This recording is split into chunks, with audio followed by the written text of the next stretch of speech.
بسم اللہ الرحمن الرحیم نحمدہ ونصلی ونسلم علی رسولہ الکریم اما بعد۔ محرم الحرام روز اول سے ہی عظمت والا، برکت والا اور حرمت والا مہینہ ہے۔ اللہ جل شانہ نے جس دن اس کائنات کی تخلیق فرمائی ہے اسی دن سے اس مہینے کو برکتوں والا اور عظمتوں والا مہینہ قرار دیا ہے۔ نبی پاک صلی اللہ علیہ وآلہ وسلم نے دو کام کرنے کی ترغیب ہمیں ان ایام میں بیان فرمائی ہے۔ ایک تو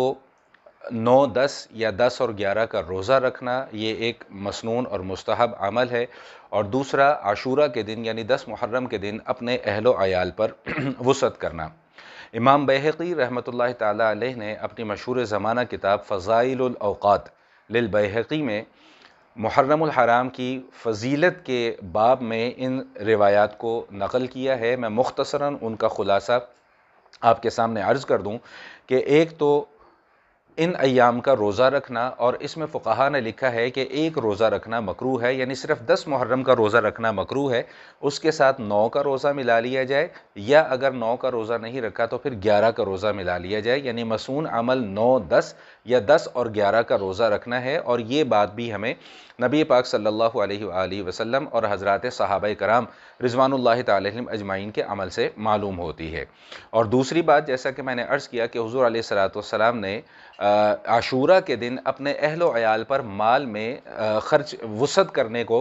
کی ترغیب بیان فرمائی ہے، اور اس حوالے سے جو فضیلت بیان فرمائی وہ ارشاد فرمایا کہ جو شخص عاشورہ کے دن اپنے اہل و عیال پر مال خرچ کرنے میں وسعت کرے گا، اللہ تعالیٰ پورا سال اس کو برکت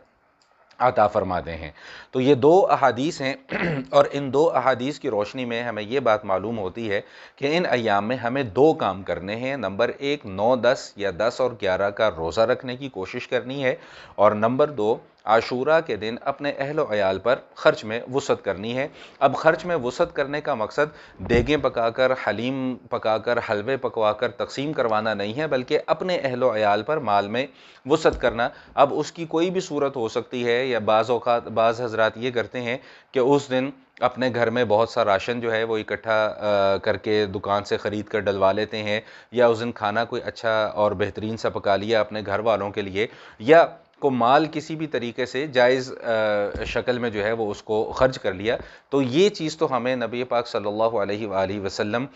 کے فرامین سے ملتی ہے، اور اس کے علاوہ جو معاملات ہیں کہ حلیم پکوائی جا رہی ہے، یہ کیا جا رہا ہے، وہ کیا جا رہا ہے، شریعت کا اس کے اندر کوئی عمل دخل نہیں ہے، اور نہ ہی یہ شریعت کا حکم ہے۔ اور روزے کے حوالے سے بھی میں یہ بات عرض کر دوں کہ نبی علیہ السلام نے جو 2 روزے رکھنے کی تلقین فرمائی ہے، اس کی بنیادی وجہ یہ ہے کہ یہود بھی 10 محرم کے روزے کا اہتمام کیا کرتے تھے، اور اس کی بنیادی وجہ یہ تھی کہ اس دن اللہ تعالیٰ نے فرعون کے مظالم سے نجات عطا فرمائی تھی، تو وہ بطور شکرانہ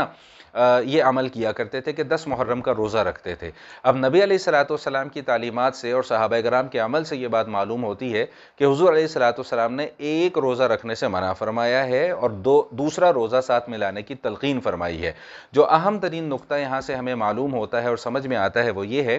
کہ نبی علیہ السلام نے